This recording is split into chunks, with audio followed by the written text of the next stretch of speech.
Good morning. Good morning, and thank you for taking time today to witness this important event. I'm Dr. Valerie Carmichael.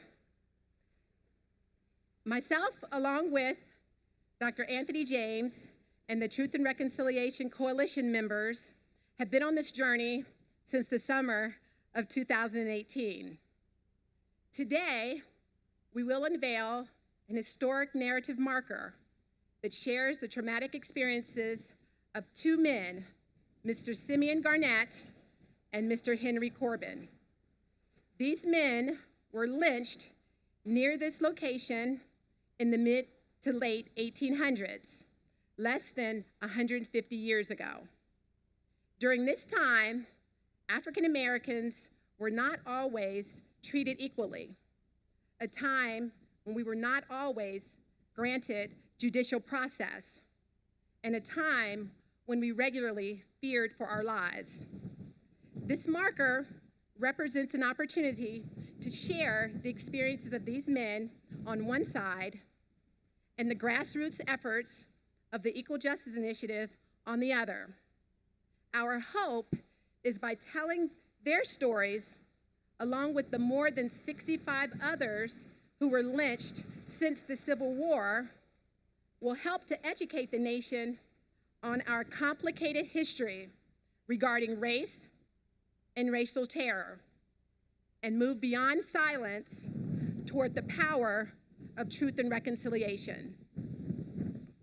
This morning, you will hear from several community members who will share their thoughts on this narrative historic marker as a permanent part of the Oxford community. We hope this only starts the conversation and education for those who live, visit, and learn here. Please help me welcome Minister David Harding to share an opening prayer. Minister Harding is the Business Director and Young Adult Director at Christ Tabernacle Apostolic Church in Hamilton, Ohio.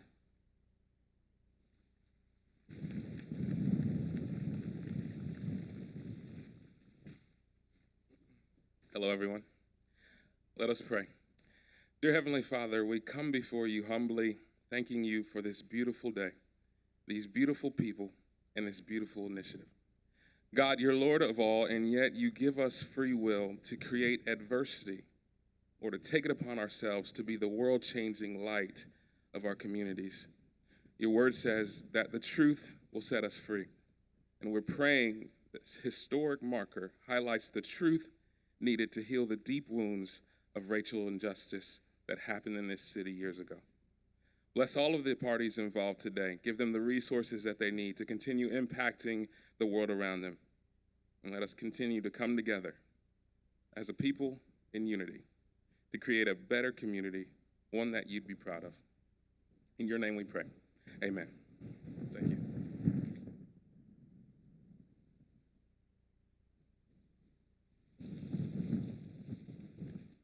Thank you, Minister Harding.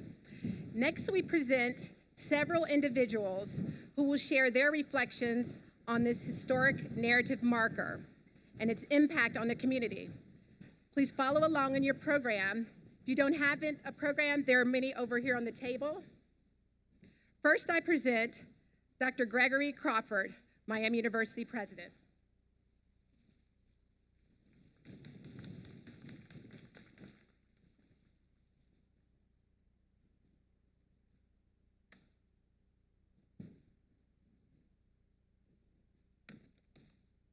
Good morning. Our gathering here today is the culmination of a special collaboration between the City of Oxford and Miami University, and a collaboration with the Equal Justice Initiative and the dedicated work of so many led by Dr. Anthony James and Dr. Valerie Carmichael of Miami University.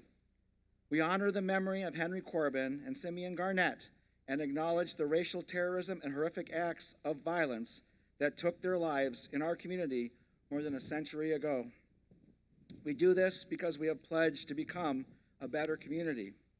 We are committed to embracing people of diverse backgrounds, beliefs, and perspectives, and we seek justice, equity, and human equality.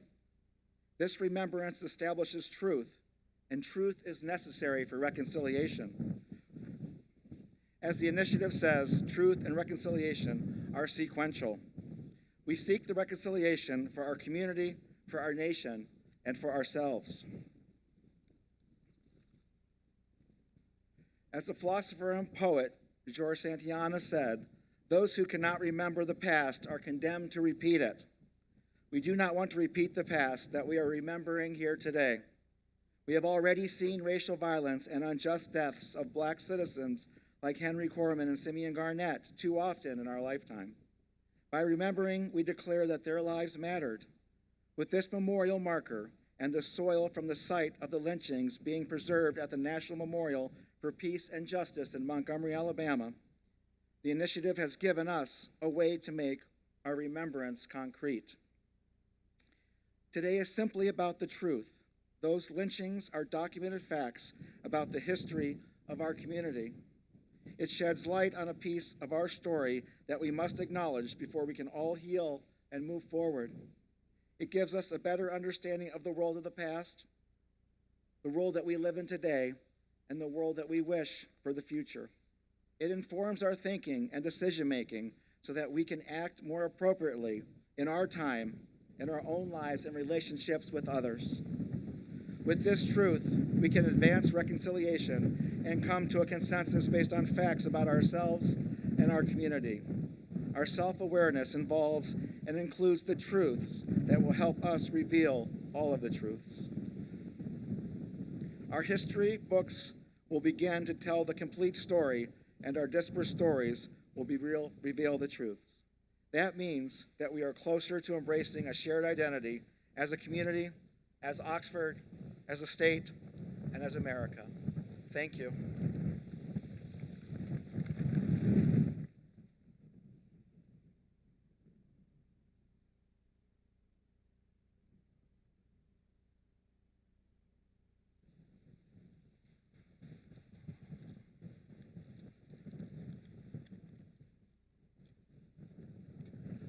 Good morning and welcome. I want to commend all the members of this project. Even without a global pandemic, it was not an easy task to complete. When this project started, almost 3 years ago, with the soil collection ceremony, I thought to myself, this was a good thought-provoking reminder for never again in our town.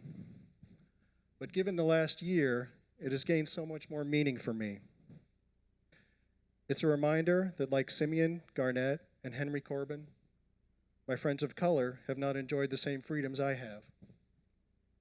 It's a reminder that we can and should have those difficult conversations with our friends of other races. And when I did, every one of them to a person told me a story that was hard to hear.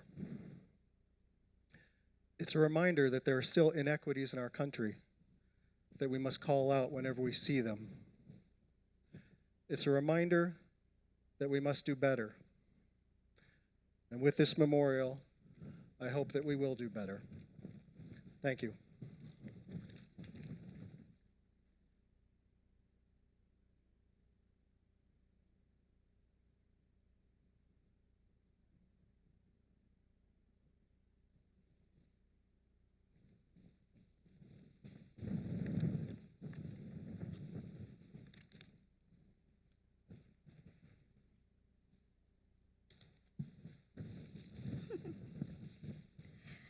Good morning. Greetings to the Honorable Mike Smith, Mayor of the City of Oxford, Dr. Gregory Crawford, President of Miami University, Dr. Keith Parker, Chairman of the 10th Annual Civil Rights Conference Committee, families of members of the lynched victims, other officials, and all assembled here for this momentous event. It is an honor and pleasure for me to speak on behalf of the Oxford NAACP at this ceremony of the unveiling of the marker commemorating 2 lynching victims in Oxford, Henry Corbin and Simeon Garnett. Lynching was and still is horrid and evil.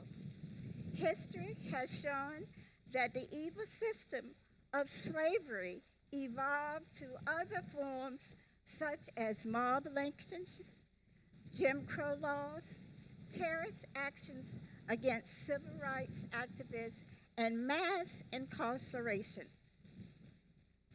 The lynching of Henry Corbin and Simeon Garnett was horrible and evil. Their lynching, like most lynchings of black men, were results of some perceived slight or offense against white women. Henry Corbin and Simeon Garnett were human beings with feelings, hopes, and dreams. Today, there are increasing numbers of memorials like this that are dedicated to the legacy of black victims of lynching as the states and communities reckon and confront the evilness of slavery and lynching. This marker is being erected with the hope that there will be a continued focus on and acknowledge of past racial terrorism, lynching, in order to foster racial healing and promote courageous conversations and actions on race and advocate for civil rights, justice, and human dignity. Thank you.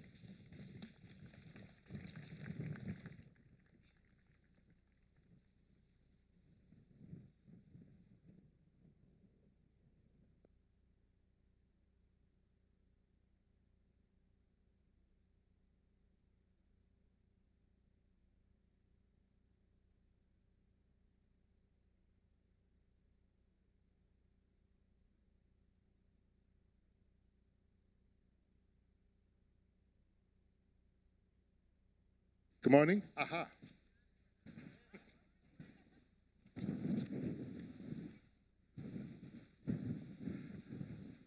The power of a storm. Okay. Good morning. And I'm going to stick to my notes for a change for those of you who know me, but I want to say one aside. You should look around and truly be proud of this community. While too many places in America are debating whether or not we can talk about race as we deny people the right to vote. Can we talk about race when we systematically try to establish the inequality of individuals? We talk about democracy and yet we don't practice it. We talk about tolerance and love and yet we are at each other's throats. This is a community that has historically not done that. It has stood up against the Klan. It has stood up against every injustice. It has and is about to dedicate a memorial that says we can have the dialogue, we can talk about it, and we can be better. This place is special and must be commended for what it does. Thank you. This day and marker are significant because it serves to educate and remind us that history is not just what happened yesterday to other people and other places far from memory. It is a story that is meant to be remembered and told in order for us to move forward. As James Baldwin argued, history, as nearly no one seems to know, is not merely something to be read, and it does not refer merely or even principally to the past. On the contrary, the great force of history comes from the fact that we carry it within us, are unconsciously controlled by it in many ways, and history is literally present in all that we do. It could scarcely be otherwise, since it is history that we owe our frames of reference, our identities, and our aspirations to. People who imagine that history flatters them are impaled on their history like a butterfly on a pin and become incapable of seeing or changing themselves or the world. James Baldwin. There can be no reconciliation and healing without remembering the past.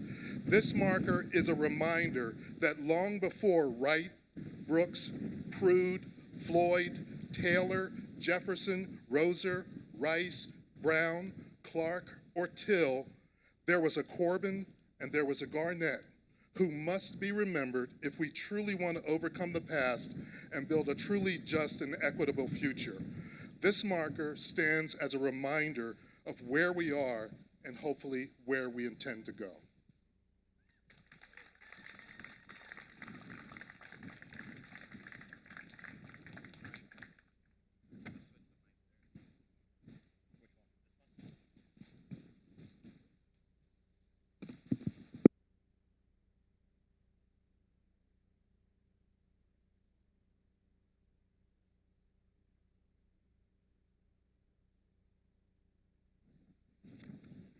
Sometimes we have to lean into the wind. Yeah. I am Liz Wodel, and the principles of my faith remind me of the inherent worth and dignity of every person and the need for justice, equity, and compassion in human relations. These principles are shared by many faiths and people, so we are not alone. As a young woman reading about the history of Oxford for the first time, I was surprised to learn that mob violence resulted in horrific death, not far from where we stand today.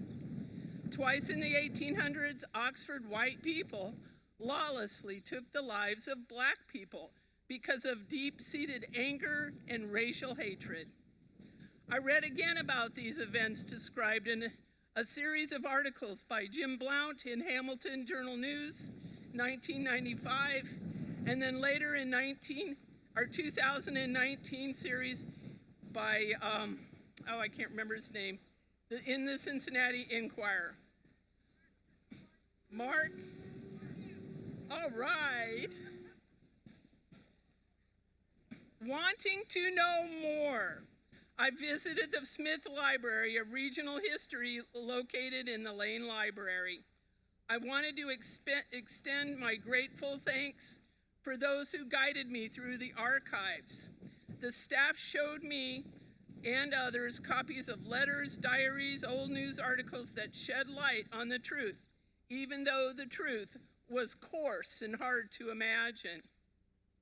The 1800s news accounts in Southwest Ohio back in the day seemed to support the acts of swift justice when people were killed without a fair trial and a mob walked away unpunished.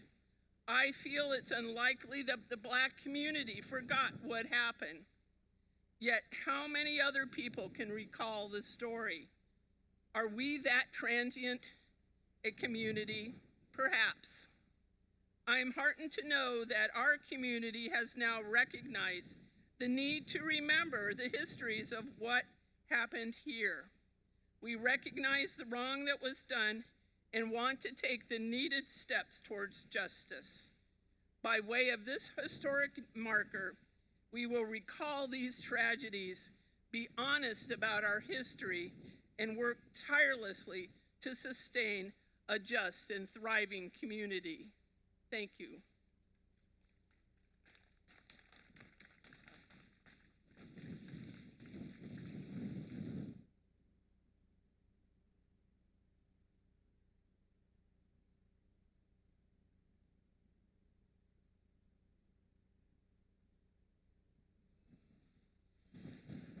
Good morning, y'all. What's up?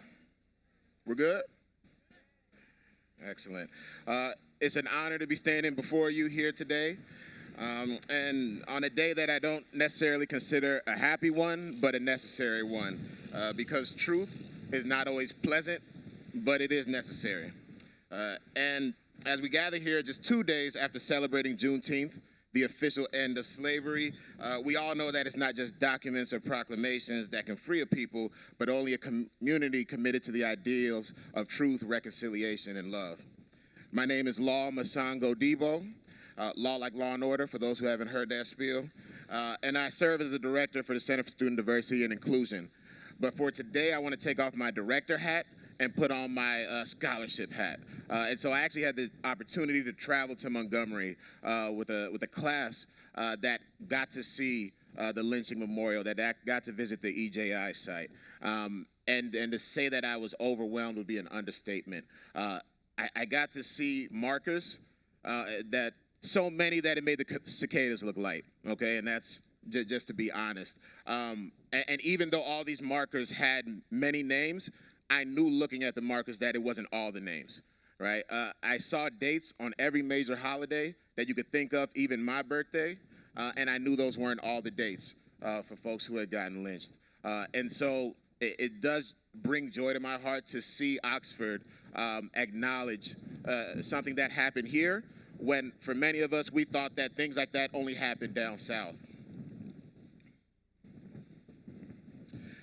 I encourage all of you to take a trip to see the lynching memorials for yourselves and get your own experience, because no two are going to be the same. You will pull something else out. For example, when I was reading the markers, one of the things said that a family was lynched because they refused to sell their land to a white man. And so just let that sink in. So to the Corbin and Garnett families, we thank you for being here with us, and we thank them for their sacrifices. Whether they made it intentionally or not, we do stand on the shoulders of giants for the things that they have sacrificed there. And so my charge to you all is that as we recognize these families here today, that you don't just remember and recognize them, but you take action in your own lives and lead with truth, reconciliation, and love. Thank you.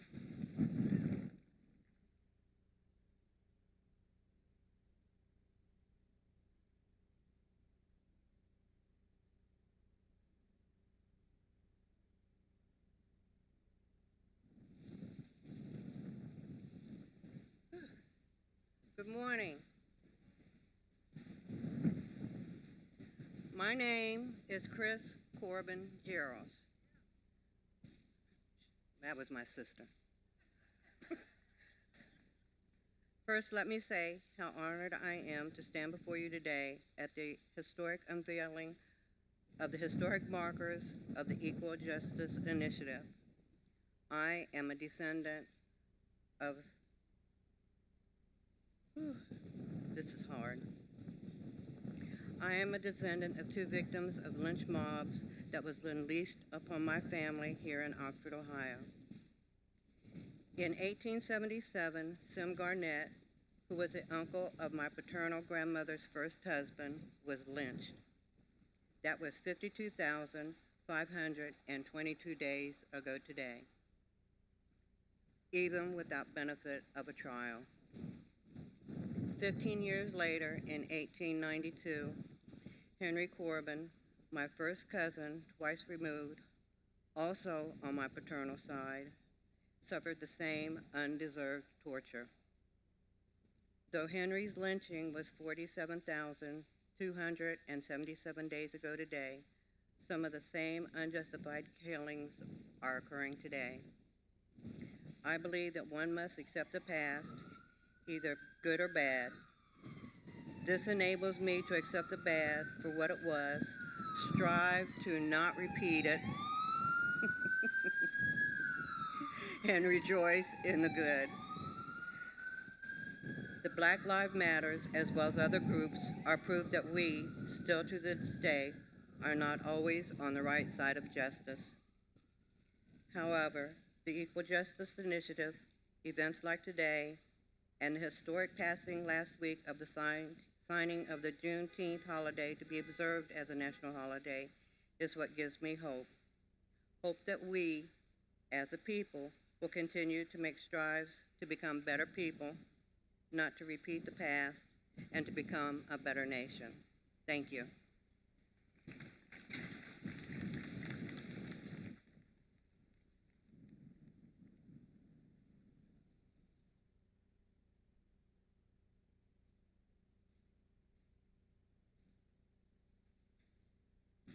Thank you for our speakers today for sharing your thoughts. And to Mrs. Corbin Jarrell, thank you for your continued involvement and interest in this project, especially for sharing your family's story. Thank you also to the family members who traveled to Oxford today to witness this unveiling. We cannot imagine the impact that this has had on you and your family. We can only hope that the Truth and Reconciliation process and this historic marker has been a blessing to you. Now we want to share the Miami University Glee Club singing Glory, music from the motion picture Selma. They wanted to be here in person today, but most of them are students and they're not in Oxford for the summer session.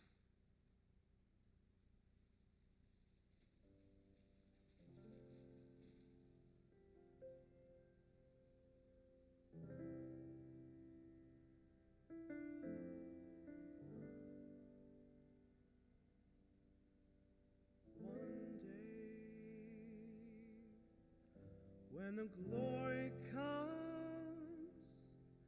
it will be ours. It will be ours. Oh, one day, when the war is won, we will be sure. We will be sure. Glory, oh no. Glory, oh glory, oh glory, glory. One day, when the glory comes, it will be ours, it will be ours. Oh, one day, when the war is won, we will be sure.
Must strive to end what was started.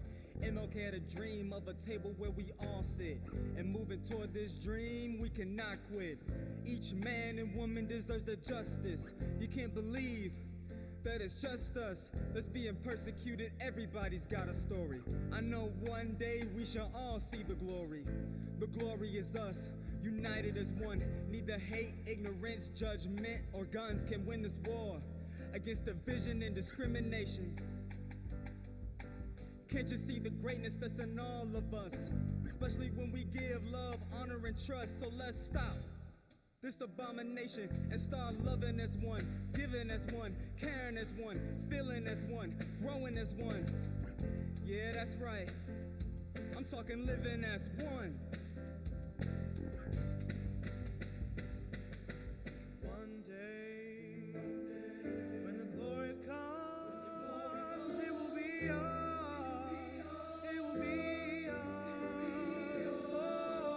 One day, when the war is won, we will be sure, we will be sure. Oh, glory, glory, what I say.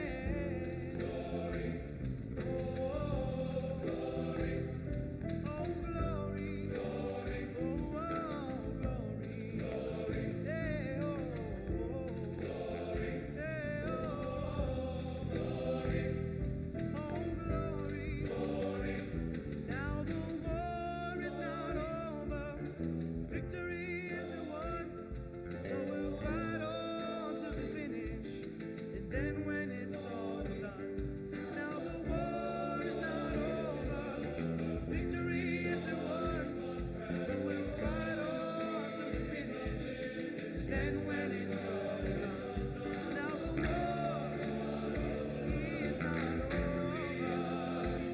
We'll fight on till the finish.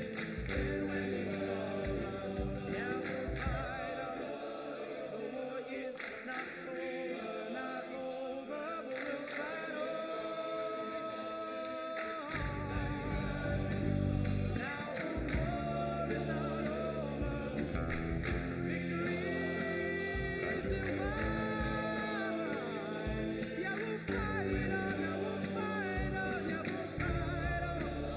The war is not over, but we'll fight on till the finish. And when it's all done, cry glory, glory, oh, glory, glory.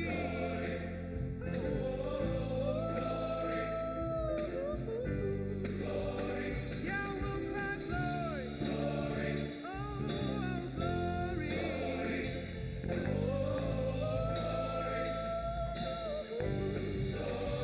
yeah, we'll cry glory.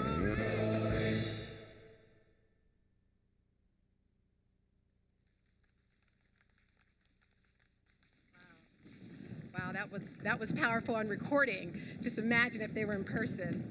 Glory is the ideal. Next, we'll have Ms. Gabrielle Daniels to share her thoughts. Ms. Daniels is the project manager with the Equal Justice Initiative in Montgomery, Alabama. She has provided leadership, guidance, and support throughout this project. On behalf of the Truth and Reconciliation Coalition, I want to publicly thank you and EJI for your financial, moral, and human efforts. The impact of your work on the national level is unparalleled. Your commitment is expressed additionally by you and your colleague, Simeon Blackwell, traveling to Oxford as witnesses to our marker unveiling.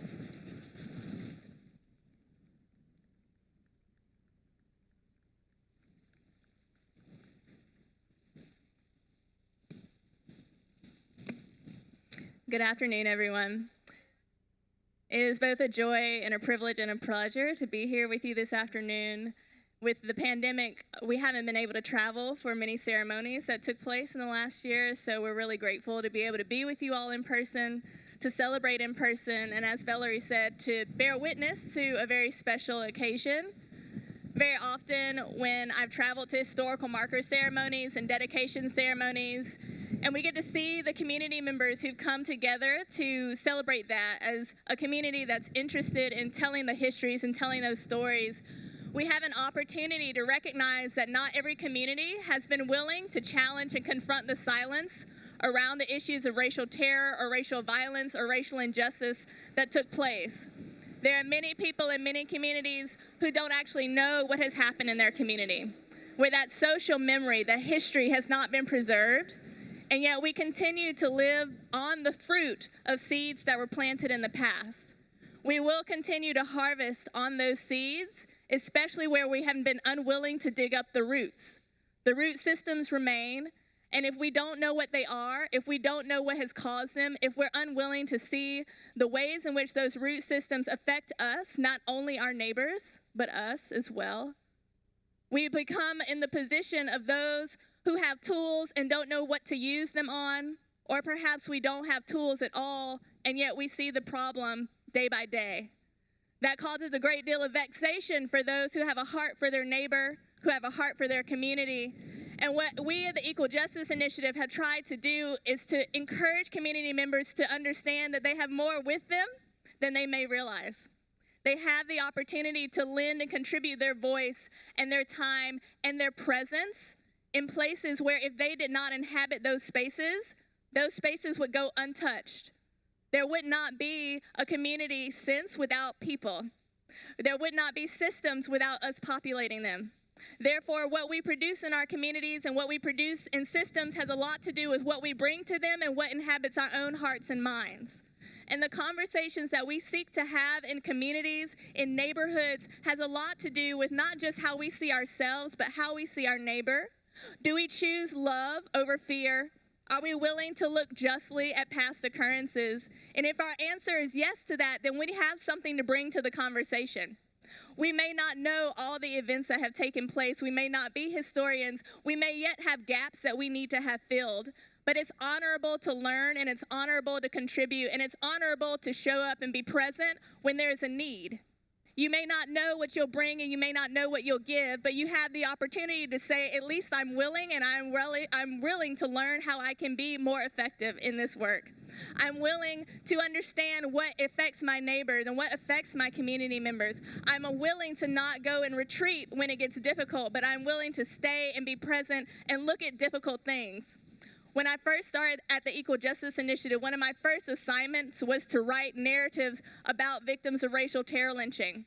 I didn't know much about that time period, even when I started at the Equal Justice Initiative, and what I had was a computer and WordPerfect. For those who use Office, much better. But I had WordPerfect, and I had newspaper articles from the time period, and I had to read those stories the way they were reported at the time. And the way in which those stories were told, and the lack of care, and the indifference, and the very painful ways in which those victims were humiliated on top of their death was very difficult. And I lamented that, and I would cry in my office. But I felt that there was something worthwhile to those tears. I felt that there was something more important to being present than to just shying away from the pain. And that's not always easy to do, but I believe it's necessary to do if we are to affect change in our world and in our community. We all are going to come from different places about how we believe that efficacy can happen, but there is something to coming together where we can pool our ideas, where we can talk collectively about what the needs are, and if we are willing to hear one another and to care for those stories and to just ask ourselves, if this was my family, if this happened in my generations, what would I hope that someone would understand about me or the needs of others who have experienced the same thing? And if we can do that in a way that leads us into compassion and empathy and a willingness to contribute when the call is there, we will be able to affect more than what we imagine. These are the ways in which that the Equal Justice Initiative has sought to support communities in the work of remembrance work. We want communities to feel that it's not impossible to do the work of restorative truth-telling. So our role through the Community Remembrance Project has been to work with community partners and coalitions in a way that they have the support, they have the research, they have resources where we can also contribute to historical markers, to community soil collections, and ultimately, hopefully, to public narrative change where that narrative can be built into the community and built into the environment. Not everyone who reads this marker is going to walk away with a heart of compassion. There are a lot of false narratives yet still about what racial terror was and the reasons behind that. But there won't be anyone who can walk by this marker and say, well, that didn't really happen here. And there's something to that. And there's an importance to that. And if we at least can build into our community an understanding of what brought us here today, we have a more effective lens by which we can envision where we need to go in the future. We're not where we need to be fully, but there is a commitment in the heart of many people to try to press that beyond where we are now. So thank you so much for coming and being present, for supporting the local community members here who have done this work on the ground. We do work with coalitions that are very grassroots in nature, and so we are appreciative of those who have been willing to say, we'll link hands, we'll join arms, and we will be present. Don't forsake the importance of your presence. The fact that you're here changes this experience, and if you weren't, it would be a different experience. So please recognize your value and your worth in the conversation. We hope that that conversation continues here in Oxford. Thank you so much.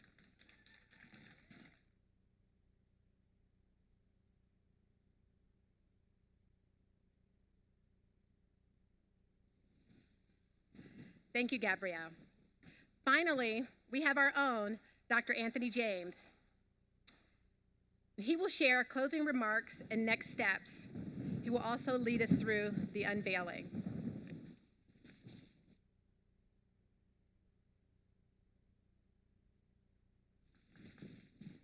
Thank you, everyone. And if you could give my co-lead on the project, Valerie, a hand for emceeing the ceremony, putting a lot of things together, as well as the City of Oxford for installing the marker and facilities for helping to make this ceremony possible. So if you can give them a hand, I would appreciate it.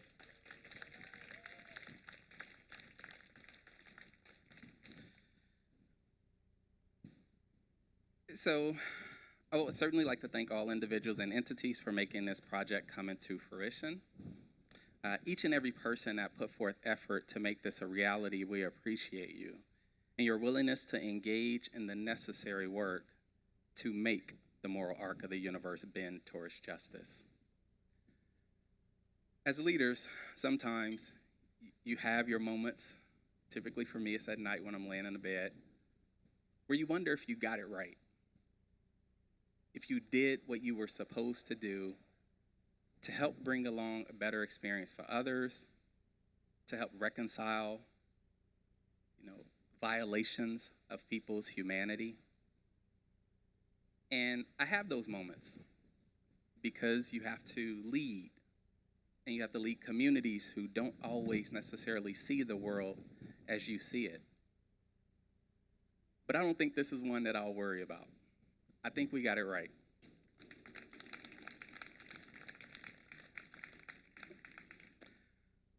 I hope that our efforts are pleasing and bring some sense of peace to the descendants of Mr. Corbin and Mr. Garnett.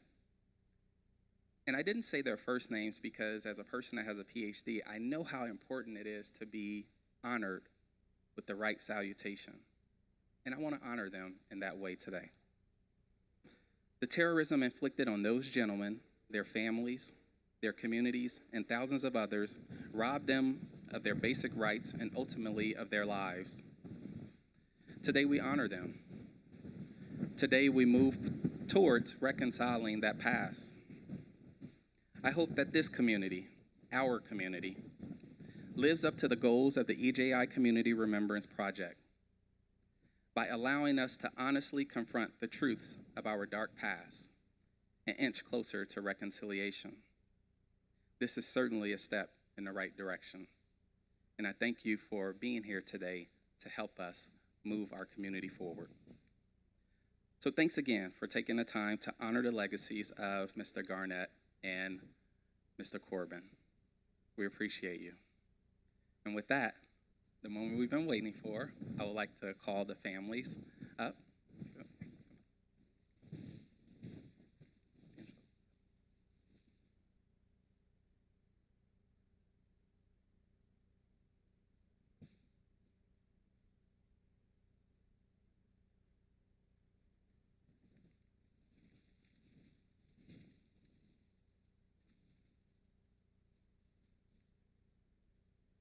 I thought it would be fitting to allow the families to reveal the marker for their deceased family members.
Thanks for attending today's ceremony. We invite you up to come up and read the marker, to engage with the marker, and also engage with others in the community. Thanks again. Have a wonderful day.